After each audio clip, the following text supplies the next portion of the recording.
PeeWee's a rat. PeeWee. And then they start telling everybody I ratted on him and shit. And then they said, we're putting him out in bad.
To this episode of Chatting with Staxx. I'm your host, Bill Staxx, and today I got PeeWee. But there was no way they were keeping you on the street, right? I lost everything, Staxx. You know, I went, man, I had people stealing my toolboxes. You know, I had it at the shop. It disappeared. You lose everything, man. You go to prison, nobody gives a shit. At this point, you own the clubhouse, don't you? Yeah, I own the clubhouse. When you go to prison. Let me see. No, when I quit in 2010. And when I quit, I told them they could keep the clubhouse as long as they pay the bills to it. Is that before or after you go to prison? I went to prison in 2014. So I was there 2014, 15, and 16. And they didn't, 3 months later, they didn't pay the bills. And then like some ghetto trailer trash, I went down to the clubhouse, you know, to tell them, hey, man, why aren't you paying the bills? And it was empty. And they stole all the appliances were gone, all that shit. And I thought, you got to be kidding me, man. This is some trailer trash bullshit. Yeah, but so is your son in that charter that did that? No, he quit the same night I did because he said, I'm not going to be in here while you talk shit about my dad, which they would have, you know, because they already are. He walked away too. Yeah, he walked away too. Don't get me wrong. There's still Hell's Angels in there that, I mean, I don't talk to them. They don't talk to me. Some reach out to me in like different ways and send me messages, you know, but there's still a lot of good, really good ones out there, you know, that are good brothers and they got good hearts and they still, you know, they still know who I am and they still believe in me and shit. And they say it's a dirty shame that I'm not there. And they wish I was back there, you know, and I don't wish I was back. I told Sonny, you know, he called me up and he goes, why did you quit? And I said, hey, they didn't believe in me.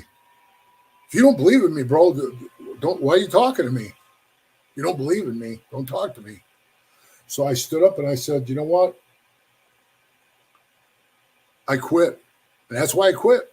Because you're in the middle of a meeting when you say six guys raise their hands and say, we feel like you said too much to the cops. And I said, let the lawyers fight it out. Self-defense, go fuck yourself.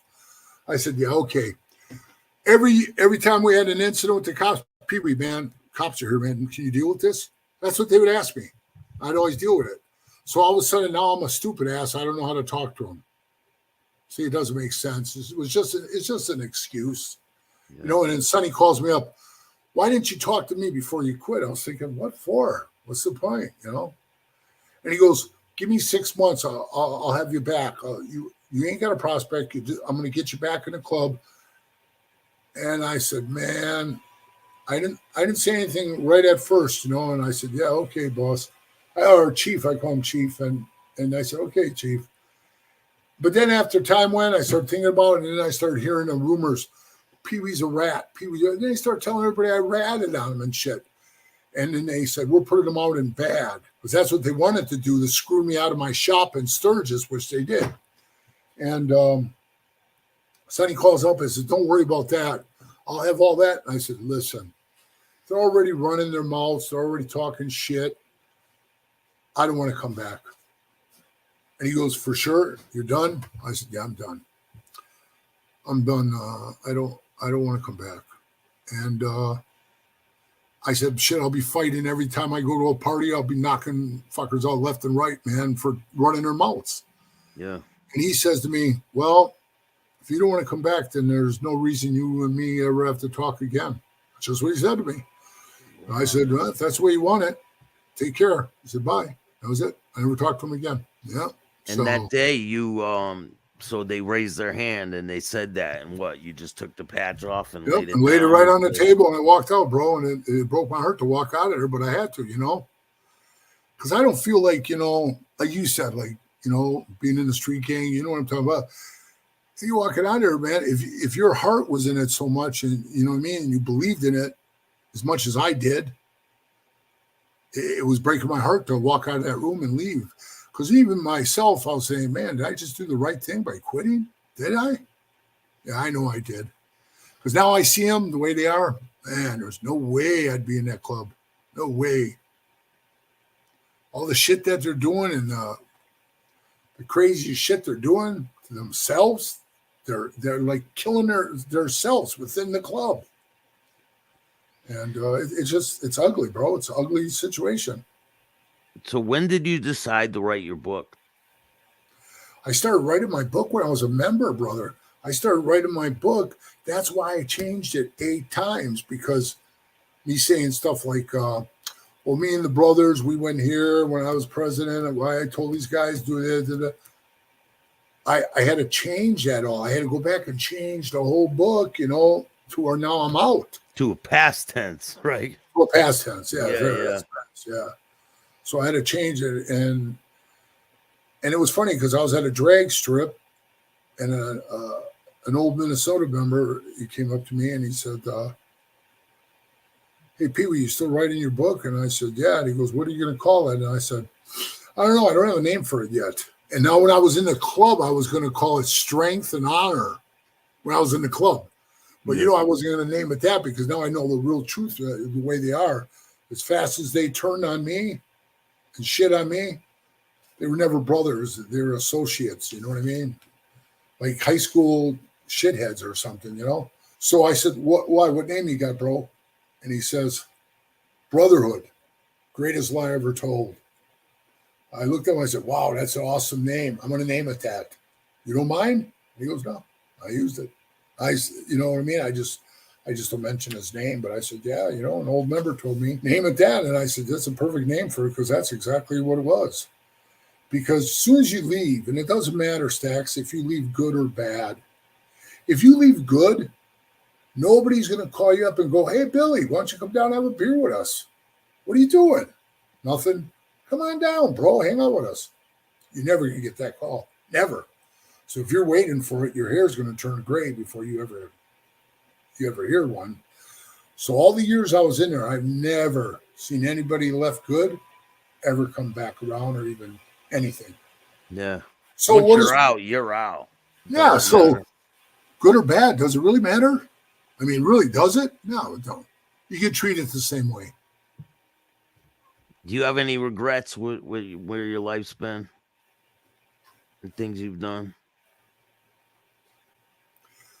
I would say like the only regrets I had is, like I said, leaving my first wife, in Minnesota like that, the way I did, I really did it. I did her dirt pretty bad like that. Fucked up her head, and that was just selfish of me. Just think of myself, I'm going to go do this, if you like it or not, so yeah, that's one regret I have, and then I regret letting my son in the club too, because, when we went to prison in 2014, the same day, we both were in front of that judge the same day. And when he told me, sir, I'm sentencing you to 2 to 5 years out in the state penitentiary, high desert state prison in Nevada, for deliberately sucker punching that man in the face. That's how he said it to me, word for word. I put my hand up. I said, hold on, Your Honor. When I walked up to him and he reached in his pocket, I didn't think he was giving me the keys to his car. And he goes, well, you should have waited till he brandished the weapon and try to use it on you before you acted.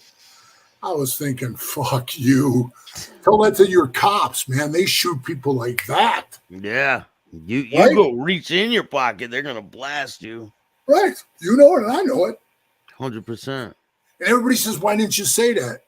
And you know what I told him, Billy? You don't think of everything when you're standing there, you know. I was thinking, I'm going, man. I'm going.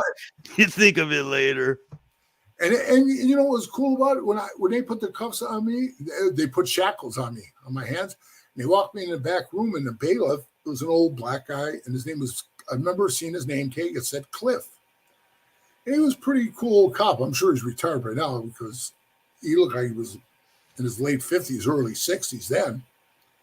That was many years ago. So I went in there and I sat down. He says, I got to go get you some scrubs, you know, like the blue prison clothes, you know, you got to wear.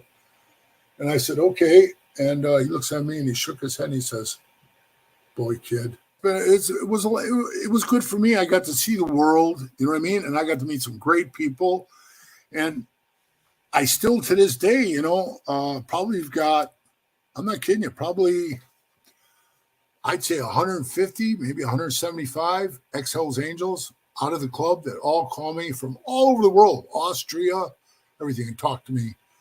And that makes me feel good in my heart that I made an impact in their life. You know what I'm saying? Yeah. So I just wasn't one of those guys that just floated along and you never seen us do anything or me do anything. I did shit, man. I was a shaker and a mover. So yeah, everybody knew my name.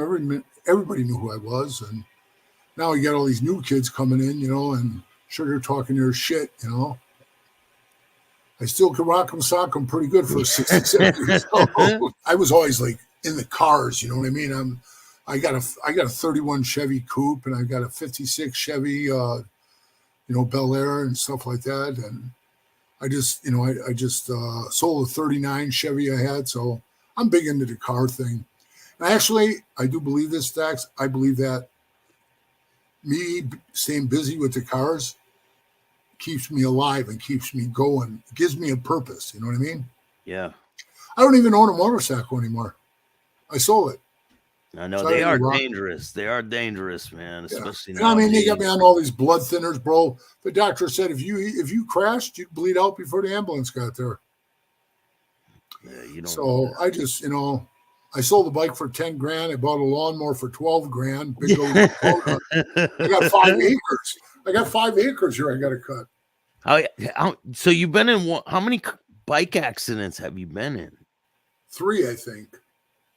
3. One I crashed when I was in the Sinners in Milwaukee. I hit a lady pulling out of a bar.